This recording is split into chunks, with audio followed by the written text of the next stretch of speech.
The sun was setting over Pine Grove, painting the sky in shades of orange and purple. Officer James Miller let out a tired sigh as he sat in his patrol car, parked near the intersection of Maple Street and Oak Avenue. The neighborhood was peaceful, too peaceful for his liking. Kids were riding their bikes home before dark, and elderly couples walked their dogs along the tree-lined sidewalks. Miller had been on the force for 12 years, and he'd developed what he called his cop instincts. But really, these weren't instincts at all. They were prejudices he built up over the years, reinforced by the like-minded officers he chose to hang around with during his shifts. As he filled out paperwork from a minor fender bender he'd dealt with earlier, his radio crackled with routine updates from dispatch. Nothing exciting, just the usual end-of-day activities in their suburban town. He took another sip of his now-cold coffee, grimacing at the bitter taste. The street lamps were just starting to flicker on when he spotted it, a black Mercedes S-Class cruising down the street. The car wasn't speeding. In fact, it was going slightly under the speed limit. It was clean, well-maintained, and perfectly legal in every way. But something about it made Officer Miller sit up straighter in his seat. The Mercedes was moving at exactly 28 miles per hour in a 30 zone. To Miller, this was suspicious. Too careful, he muttered to himself. They must be hiding something. He conveniently ignored the dozens of other cars that had passed by at similar speeds throughout his shift. He watched as the luxury car smoothly navigated the gentle curve in the road. The driver was following every traffic rule to the letter: complete stops at stop signs, perfect signaling for turns, and careful attention to speed limits. To most officers, this would be a model of good driving. To Miller, it was cause for suspicion. The interior of his patrol car felt stuffier as he debated with himself. He didn't have probable cause, he knew that. The driver hadn't done anything wrong. But Miller had gotten good at creating reasons for stops after the fact. Appeared to be driving erratically, he would write in his reports, or suspected window tint violation. The phrases were vague enough to stick. He drummed his fingers on the steering wheel, remembering the conversation from last week's shift briefing. There had been complaints about racial profiling in traffic stops. The captain had warned them about it, emphasizing the importance of having valid reasons for pulling people over. Miller had sat in the back during that meeting, rolling his eyes and exchanging knowing looks with a few other officers who shared his views. The paperwork from his earlier stops lay forgotten on the passenger seat as he watched the Mercedes approach the next intersection. The car's windows were tinted, but within legal limits, he could tell from years of experience. Still, he could use that as an excuse if he needed to. Miller's mind wandered to his early days on the force. He'd started out idealistic, wanting to help people and make a difference in his community. But somewhere along the way, that idealism had soured into cynicism. He'd started seeing threats where there were none, danger in everyday situations, and suspicion in ordinary behavior. The sun had almost completely set now, and the streetlights cast long shadows across the road. The Mercedes was about to pass his position. Miller's hand hovered over his light bar controls. He could hear his field training officer's voice from years ago. Sometimes you've got to go with your gut. But was this really his gut, or something else?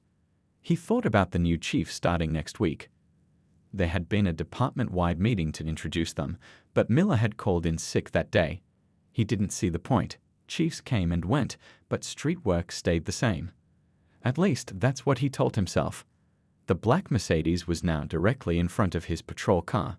Through the driver's side window, he caught a glimpse of the driver, a well-dressed man focused on the road ahead. That was all Miller needed to see. His hand moved to the controls, and with a practiced motion, he flipped on his lights.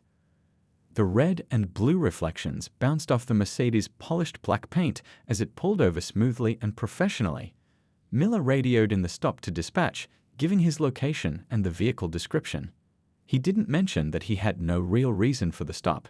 He didn't have to. He'd gotten good at filling in those blanks later. As he prepared to exit his patrol car, Miller adjusted his body camera.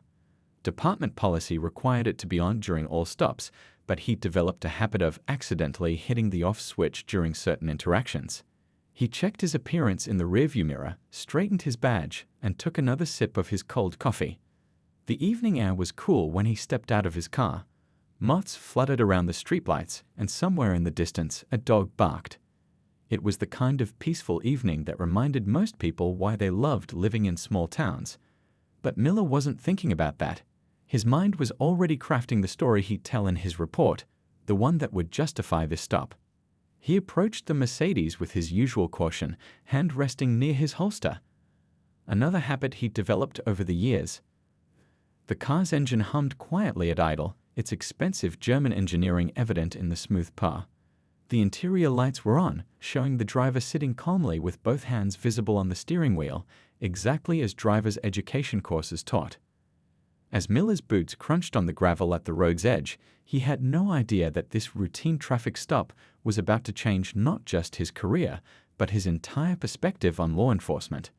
The next few minutes would shatter his preconceptions and force him to confront the very biases he'd spent years denying. Just before he reached the driver's window, a passing cloud revealed the full moon hanging low in the sky. It cast an almost theatrical light on the scene, as if nature itself was setting the stage for what was about to unfold.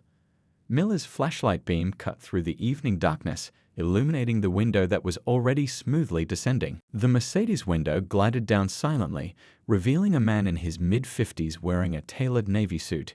His silver-streaked hair and wire-rimmed glasses gave him a distinguished appearance, and the gold wedding ring on his finger caught the beam of Miller's flashlight.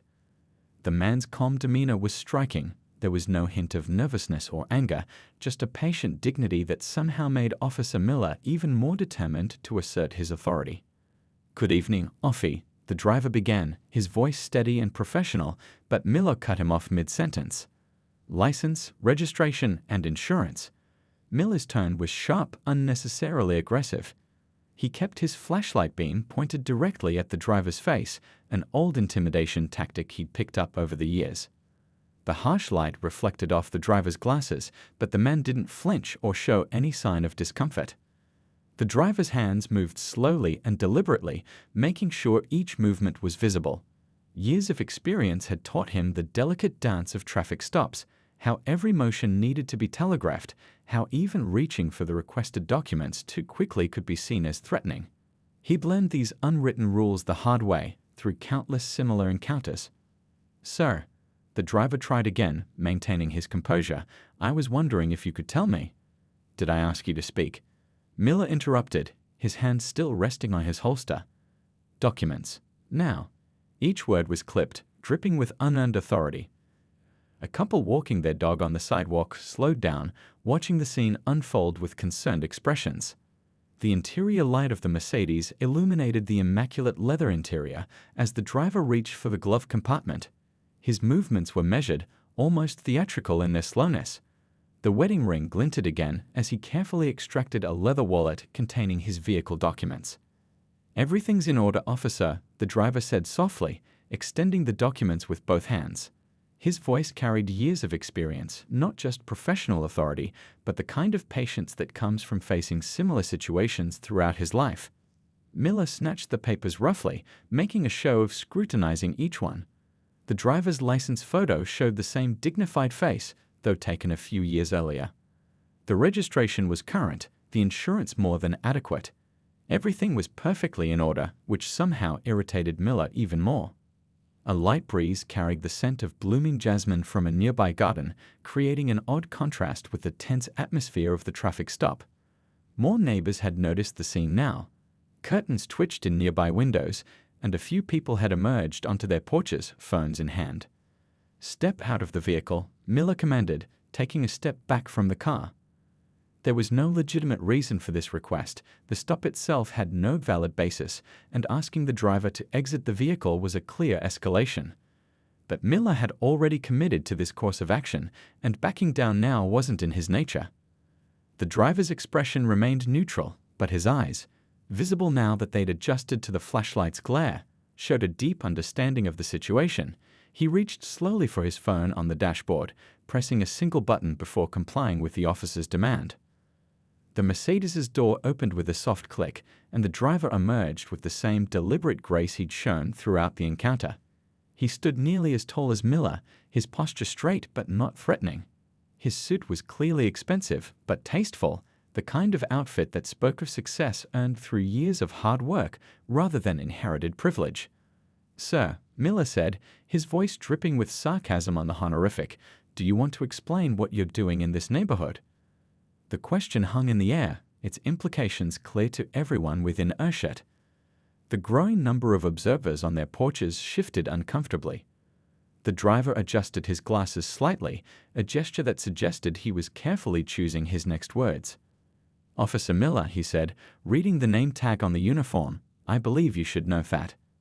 "I don't need to know anything from you," Miller interrupted again, his voice rising. "What I need is for you to explain why you're driving so slow through this area.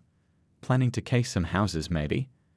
A younger version of the driver might have reacted differently to this blatant prejudice, but years of similar encounters had taught him that anger, no matter how justified, would only make things worse. Instead, he maintained his composed demeanor, though his right hand moved almost imperceptibly to ensure his phone was still recording. The evening had grown darker, and the patrol car's flashing lights created an almost surreal atmosphere. They'd painted the scene in alternating red and blue, reflecting off the Mercedes's polished surface and the windows of nearby homes. The air had grown cooler, but Miller's collar felt hot and tight. "Officer," the driver began again, his tone remaining professional despite the treatment he was receiving, "I'd be happy to explain everything. But first, I think it's important that you understand." "Hands where I can see them," Miller barked, though the driver's hands had been visible the entire time. It was another unnecessary escalation, another flex of authority that served no legitimate law enforcement purpose. More phones had appeared in the hands of watching neighbors. The soft clicking of camera shutters mingled with the crickets that had begun that evening chorus. The scene had drawn enough attention that a second patrol car's lights could be seen approaching in the distance. The driver complied with the command, raising his hand slightly, though his eyes never left Miller's face. There was something in that steady gaze that made Miller increasingly uncomfortable, not defiance exactly, but a kind of knowing patience that suggested this encounter might not end the way the officer assumed it would. Now, Miller continued, trying to maintain his authoritative tone despite a growing sense of unease. "I'm going to need you to explain why you're driving a car like this in this neighborhood." He gestured toward the Mercedes with his flashlight. The driver took a slow, deep breath. His next words would change everything about this encounter, but he waited a moment longer, allowing Officer Miller one last chance to step back from the precipice he created. The approaching patrol car was getting closer, its siren still silent but lights flashing in sync with Miller's vehicle. The tension in the air was palpable. Even the neighborhood dogs had gone quiet, as if sensing the significance of what was about to unfold. The driver's phone continued its silent recording, capturing every word, every inflection, every abuse of power that would soon become a teaching moment for an entire department. Officer Miller held the driver's documents in his hand, making a show of examining them under his flashlight beam. His eyes narrowed as he read the address listed on the license. It was from an upscale neighborhood just across town. The registration and insurance papers were meticulously organized, each one properly signed and current. The perfection of it all only seemed to fuel his suspicion. "Pretty nice car you've got here," Miller said, his tone dripping with insinuation. He walked slowly around the Mercedes, dragging his flashlight beam across its pristine black paint. "Must have cost what? 100,000? More?" He tapped the hood with his flashlight, leaving a small smudge on the polished surface. The driver watched silently through his glasses, his phone still recording every word and action. Years of similar encounters had taught him to document everything. His finger hovered near the screen, ready to send the recording to his wife if things escalated further. It was a safety protocol he developed over decades of dealing with prejudice. "You know," Miller continued, circling back to the driver's side, "we don't see many cars like this around here. Especially not crawling along at 28 in a 30. He paused for effect. "Makes people nervous, you understand? They see an expensive car moving slow through their neighborhood. They start wondering about their property values." A small crowd had gathered now, maintaining a respectful distance but watching intently. The second patrol car had pulled up, its young officer stepping out but staying near his vehicle, uncertain whether to intervene. The red and blue lights from both police cars created an eerie light show on the faces of the onlookers. The driver adjusted his tie slightly, a habit from countless courtroom appearances and board meetings. "Officer," he began, his voice steady despite the growing tension. "I believe you'll find everything in order. I'm simply driving home from a community meeting." Miller's laugh was sharp and dismissive. "A community meeting? At this hour?" He glanced pointedly at the driver's suit. "And I suppose that's why you're dressed like you're heading to a fancy dinner?" The sarcasm in his voice was thick enough to cut with a knife. "Actually," the driver replied calmly, "I was at the city council meeting discussing police-community relations." He maintained direct eye contact with Miller as he spoke, his gaze unwavering. It ran longer than expected. Miller's grip tightened on the documents. "Right, and I suppose next you'll tell me you're friends with the mayor?" His voice had taken on a mocking tone that made several onlookers shift uncomfortably. Some had their phones out, recording the interaction. The driver remained silent for a moment, letting the officer's words hang in the air. The crickets had started their evening chorus again, creating an odd backdrop to the tense scene. A cool breeze rustled through the trees, carrying the scent of someone's dinner cooking nearby, a normal evening routine continuing despite the drama unfolding on the street. "Let's run these through the system," Miller announced, turning back toward his patrol car. "Don't move." He walked backwards a few steps, maintaining what he thought was a position of authority, unaware that his every move was being evaluated not just by the bystanders, but by someone with far more experience in law enforcement than himself. The young officer from the second patrol car finally approached, speaking quietly to Miller. "Everything okay here? Need any assistance?" His eyes darted between Miller and the well-dressed driver, clearly sensing that something wasn't quite right about the situation. "Just running some checks," Miller replied curtly, dismissing his colleague with a wave. He didn't want any interference, especially from a rookie who might question his methods.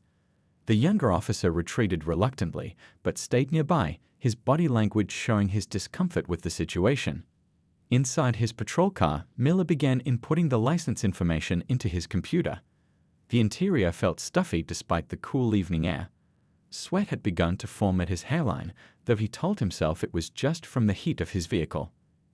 Outside, the driver remained perfectly still, his phone continuing its silent documentation. He'd been through variations of this scenario countless times before, but this one felt different. There was a purpose to his patience tonight, a larger lesson waiting to unfold. "You know what I think?" Miller called out as he waited for his computer to respond. "I think you're lost. This isn't your kind of neighborhood." He emphasized the word "your" in a way that made his meaning crystal clear to everyone within earshot. More phones appeared in the hands of watching neighbors, recording his words. The driver's response was measured, each word carefully chosen. "Officer Miller, I think you'll find that I know this neighborhood quite well." There was something in his tone, not threat or anger, but a quiet confidence that made Miller pause for just a moment. The computer screen flickered in the patrol car, still processing the license check. Miller drummed his fingers on the steering wheel, his irritation growing. Everything about this stop had been by-the-book professional on the driver's part, leaving him no legitimate reason for his actions. "Must be nice," Miller continued, raising his voice to be heard by everyone present, driving around in a car that costs more than most people here make in a year. "Bet you think that makes you special, huh?" His words echoed off the nearby houses, making several onlookers shake their heads in disapproval. The driver glanced at his watch, a subtle gesture that didn't go unnoticed by Miller. "Time is valuable, Officer Miller," he said quietly. "Both yours and mine." The statement carried weight beyond its simple words, though its full significance was still lost on the officer. The computer finally beeped, indicating it had completed its search. Miller leaned forward to read the results, squinting at the screen. In the harsh glow of his computer, his expression began to change. The color drained from his face as he read and reread the information displayed before him. The night had grown darker, but the truth was about to bring everything into sharp focus. As Miller sat frozen in his patrol car, staring at his computer screen, he was moments away from discovering just how badly he had misjudged this situation. The driver's identity was about to shatter every assumption he'd made, every prejudice he'd acted on, and every abuse of power he'd committed during the stop. Officer Miller's fingers hovered over his patrol car's keyboard as he stared at the computer screen, his mind refusing to process what he was seeing. The database entry was clear. William Roberts, age 54, newly appointed police chief of the department. The same department where Miller had worked for the past 12 years. The same department that had sent out multiple emails about the new chief starting next week, emails Miller had ignored. His throat went dry. The coffee he'd been drinking earlier felt like a rock in his stomach. The red and blue lights from his patrol car continued their rhythmic flash, but now they felt like they were mocking him, highlighting his massive error in judgment for all to see. Through his windshield, he could see the driver, no, the police chief, still standing calmly beside his Mercedes. The man's posture hadn't changed, but somehow he seemed different now. The patience in his stance, the careful documentation of the encounter, the professional demeanor despite Miller's provocations, it all made devastating sense. The young officer from the backup unit approached Miller's window, knocking gently. "Everything okay? You've been sitting here for a while." His voice carried genuine concern, unaware of the bomb that had just gone off in Miller's world. Miller couldn't find his voice. His collar felt 2 sizes too small, and sweat had begun to soak through his uniformed shirt, despite the cool evening air. On his computer screen, the chief's credentials continued to stare back at him. Distinguished career, multiple commendations, advanced degrees in criminal justice and public administration, 25 years of law enforcement experience. More neighbors had gathered to watch the scene unfold. Some were streaming the encounter live on their phones, creating a digital record that Miller knew would follow him long after this night was over. The crickets seemed louder now, their chorus an irritating reminder of how quiet and routine this evening had started. With trembling hands, Miller gathered the driver's documents. Each step back to the Mercedes felt like walking through deep water. The flashlight that had seemed so powerful earlier now felt childish in his grip. The ground beneath his feet seemed unsteady, though he knew it was just his own legs threatening to betray him. Chief Roberts hadn't moved, but his eyes tracked Miller's approach. There was no triumph in his gaze, no satisfaction at Miller's obvious discomfort. Instead, there was something far worse, disappointment mixed with understanding, as if he'd seen this scenario play out countless times before. Miller's voice cracked as he tried to speak. He extended the documents with a shaking hand. All his earlier bravado evaporated like morning dew. The chief's credentials felt like they were burning his fingers. A dog barked in the distance, and someone's wind chimes tinkled in the breeze. These normal neighborhood sounds felt surreal now, a peaceful backdrop to Miller's professional implosion. The watching crowd had grown eerily quiet, sensing that something significant was happening but not yet understanding what. Chief Roberts accepted his documents back with the same careful movements he'd used throughout the encounter. "Officer Miller," he said, his voice carrying neither anger nor mockery, "I believe we need to have a conversation about what just happened here." The words hit Miller like physical blows. Each syllable reminded him of his assumptions, his prejudices, his abuse of authority. The chief's calm demeanor only made it worse. There was no rage to defend against, no aggression to justify his actions. Just the weight of his own choices pressing down on him like a lead blanket. The younger officer had stepped closer, his confusion evident. Chief Roberts turned to him with a warm smile. "Good evening, Officer Chen. I see you're working the evening shift now." The young officer's eyes widened in recognition, and Miller felt another wave of shame wash over him. Even the rookie knew who their new chief was. The night air had grown colder, but Miller barely noticed. His mind was racing through the last 20 minutes, replaying every word, every action, every assumption he'd made. The unnecessary stop, the aggressive turn, the racist implications. Each memory felt like another nail in the coffin of his career. A car drove past slowly, its occupants rubbernecking at the scene. The flash of their headlights illuminated the growing crowd of spectators, many still recording with their phones. Miller could already imagine the social media posts, the news stories, the departmental investigation that would follow. Chief Roberts checked his watch again, but this time the gesture carried different weight. He wasn't just a man being inconvenienced by a traffic stop anymore. He was a department leader witnessing firsthand the kind of behavior that eroded public trust in law enforcement. "Sir, Miller started again, but the words wouldn't come. What could he say? How could he explain or justify his actions to the very person who would soon be in charge of the entire department? The same person he just profiled, disrespected, and treated with unwarranted suspicion. The wind rustled through nearby trees, sending a shower of leaves dancing across the pavement. They swirled around the Mercedes' tires, around Miller's boots, around the feet of the watching crowd. Nature seemed oblivious to the drama unfolding on this quiet suburban street, to the moment of reckoning that had arrived for Officer Miller. Chief Roberts finally broke the heavy silence. "I think it's time we continue this discussion at the station." His tone was professional but firm, leaving no room for argument. "Officer Chen can drive your patrol car. You'll ride with me." He gestured toward the passenger seat of his Mercedes, the same car Miller had found so suspicious just minutes ago. The interior of the Mercedes was quiet except for the soft hum of its engine and the gentle whoosh of the climate control. Miller sat stiffly in the passenger seat, his police utility belt creaking against the fine leather. Chief Roberts drove steadily, handling the powerful car with the same calm control he'd shown throughout the evening. "You missed the department meeting last week," the chief said finally, breaking the tense silence. His voice wasn't angry, just matter of fact.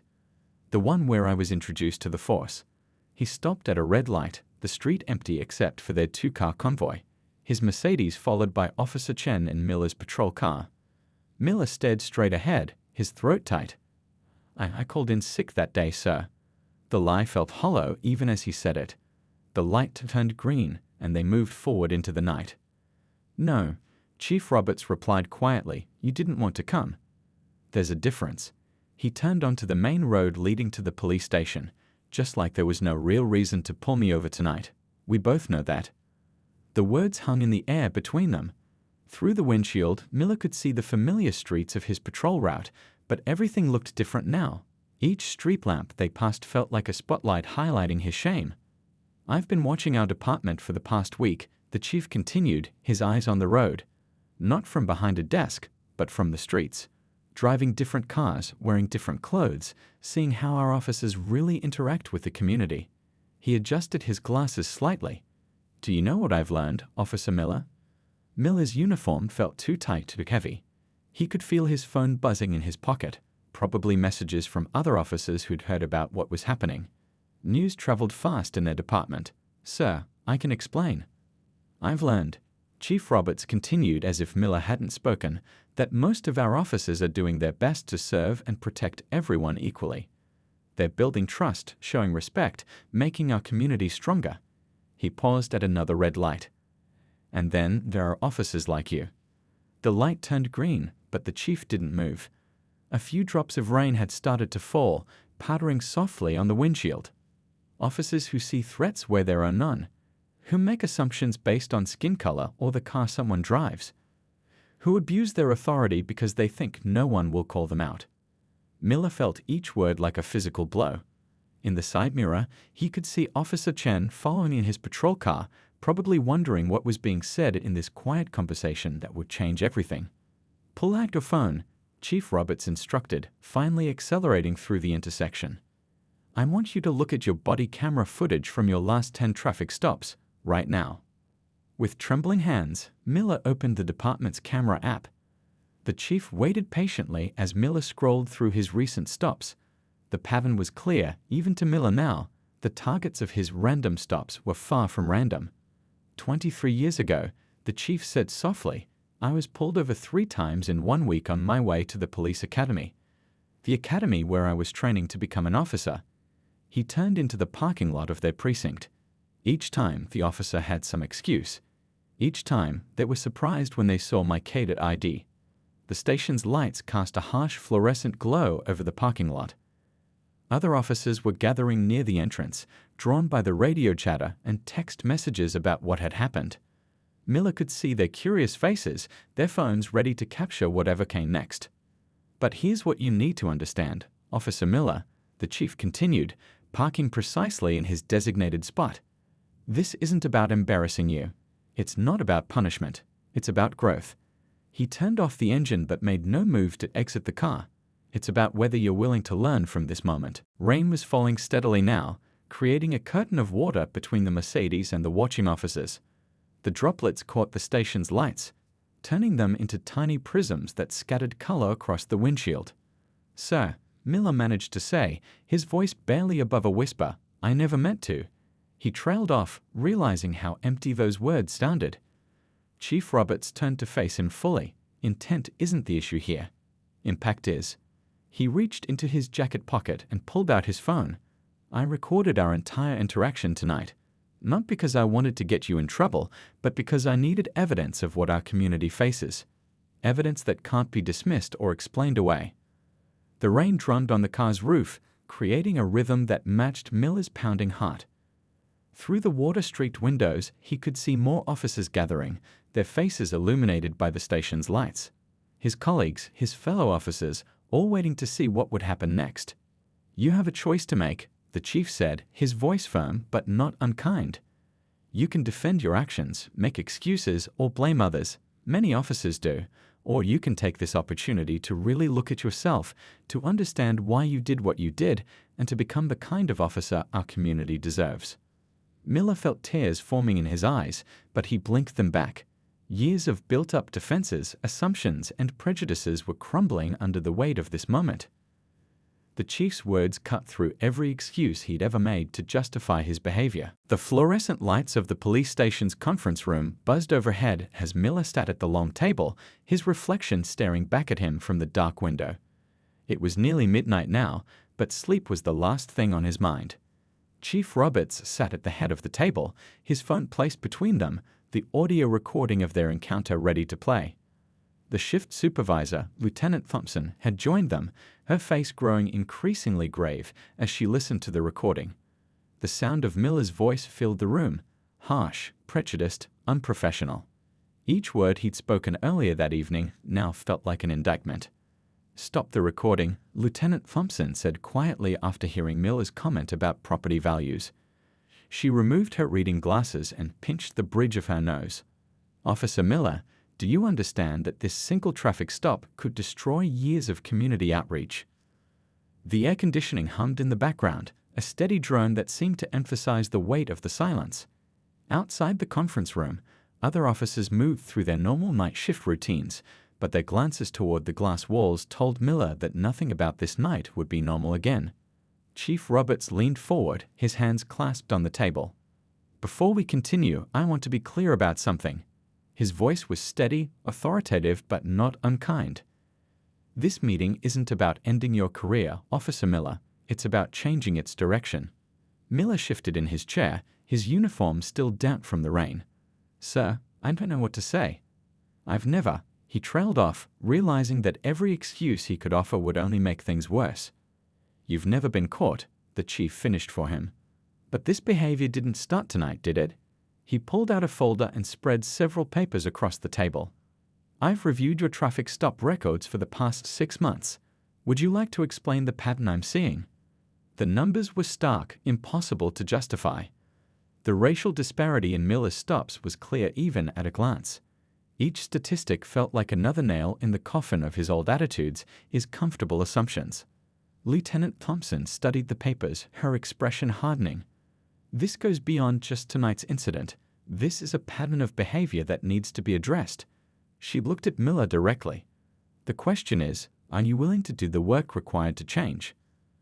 A young officer walked past the conference room, doing a double take when he saw who was inside. Word had spread quickly about what happened during the traffic stop. Miller could already imagine the stories circulating through the department, the sidelong glances he'd face in the locker room. "I need you to watch something," Chief Roberts said, turning his laptop around. The screen showed body camera footage from various officers in their department. "These are examples of proper community policing. Notice the respect, the professionalism, the absence of assumptions." For the next hour, they watched footage of traffic stops done right. Miller saw officers handling similar situations with dignity and respect. He saw the difference proper training and the right attitude could make. Each example highlighted how far he'd strayed from what good policing should be. "Tomorrow morning," the chief continued, closing his laptop, "you'll begin an intensive training program. You'll work with our community relations unit. You'll attend bias recognition workshops. You'll learn from officers who understand that our authority comes from public trust, not from intimidation." Rain continued to fall outside, creating shadows that danced across the conference room walls. Miller felt exhausted, but it wasn't just physical tiredness. His whole worldview had been shaken, and he was only beginning to realize how much work lay ahead. "I'm also assigning you a mentor," Chief Roberts added. "Someone who's been where you are, who made the choice to change and became a better officer because of it." He pulled out another file. "You'll ride with them for the next month, learning how to police effectively while treating everyone with dignity." Lieutenant Thompson nodded in agreement. "This is your chance, Miller. A chance to be part of the solution instead of perpetuating the problem." She gathered the papers into a neat pile. "But make no mistake, this is your only chance." A cleaning crew member pushed their cart past the conference room, reminding them all of how late it had gotten. The normal rhythms of the station continued around them, but inside this room, a transformation was beginning. "Sir," Miller said finally, his voice hoarse with emotion, "I want to change. I need to change." The words surprised him as much as anyone else, but he knew they were true. The weight of his actions, the reality of his behavior, had finally broken through years of defensive walls. Chief Roberts stood up, straightening his suit jacket. "That's a start, Officer Miller. But words aren't enough. Beginning tomorrow, you'll have to prove it through your actions, your attitudes, and your treatment of every person you encounter." The clock on the wall ticked steadily as Miller absorbed these words. Outside, the rain had finally stopped, leaving the parking lot glistening under the streetlights. A new day was approaching, and with it, the chance to begin making things right. 6 months had passed since that rainy night, and the police department had undergone a remarkable transformation. The morning sun streamed through the windows of the community center as Officer Miller stood before a group of new police cadets, sharing his story. His uniform was as crisp as ever, but his bearing had changed. There was humility now where arrogance had once lived. "I thought I was a good cop," he began, his voice carrying to the back of the room. "I had convinced myself that my suspicions were just good police work, that my prejudices were actually insight." He paused, looking at the young faces before him. "I was wrong." The cadets sat in attentive silence. Some took notes, others simply watched, but all of them understood they were hearing something important. Through the windows, they could see Chief Roberts arriving for his regular community breakfast meeting, a program he'd started to bridge the gap between law enforcement and local residents. "That night changed everything," Miller continued, clicking through slides that showed department statistics. "Not just for me, but for our entire department. The numbers told a clear story. Complaints down, community trust up, successful resolutions increased. But it was the personal stories that really mattered." He shared how his first week of retraining had been the hardest. His fellow officers had watched him closely, some skeptical of his change, others hopeful. His mentor, a veteran officer who'd gone through his own journey of transformation years before, had been patient but firm. The hardest part wasn't learning new procedures, Miller admitted, adjusting his badge. It was unlearning old habits. It was questioning every assumption I'd ever made about what good policing looked like. The morning light caught his badge, sending a flash across the room. It was facing my own biases every single day. Outside, the community breakfast was in full swing. Through the center's windows, the cadets could see officers and residents sharing coffee and conversation. Children played nearby, no longer taught to fear the police but to see them as protectors. "Chief Roberts could have fired me that night," Miller said, his voice growing softer. "Many people thought he should have. Instead, he saw an opportunity to create lasting change." He clicked to the next slide, showing the department's new training programs. He understood that changing one officer's perspective could ripple out to affect an entire community. The training programs had become a model for other departments across the state. Officers learned about implicit bias, cultural sensitivity, and de-escalation techniques. But more importantly, they learned to see the humanity in every person they encountered. Miller walked to the window, gesturing to the scene outside. "See that breakfast meeting? 6 months ago, nobody would have come. Trust was broken. But look now." The room was packed with people from all walks of life, sharing stories and building bridges with their local officers. A young cadet raised her hand. "Was it hard to face your colleagues after what happened?" The question hung in the air, honest and direct. Miller nodded slowly. "Pride is a dangerous thing in our line of work. It can make you defend actions that are indefensible." He turned back to the class. But true strength isn't about never making mistakes. It's about having the courage to admit them and the determination to do better. The training program had expanded beyond just their department. Officers from other cities now came to learn, to share experiences, and to understand how real change was possible. The incident that could have ended Miller's career had instead sparked a movement. Every traffic stop, every interaction, every moment of every shift is a chance to either build trust or break it, Miller explained, showing body camera footage of proper community policing. We're not just enforcing laws, we're building relationships. The morning sun had climbed higher, warming the room. Outside, Chief Roberts was shaking hands, listening to concerns, and showing through actions what leadership really meant.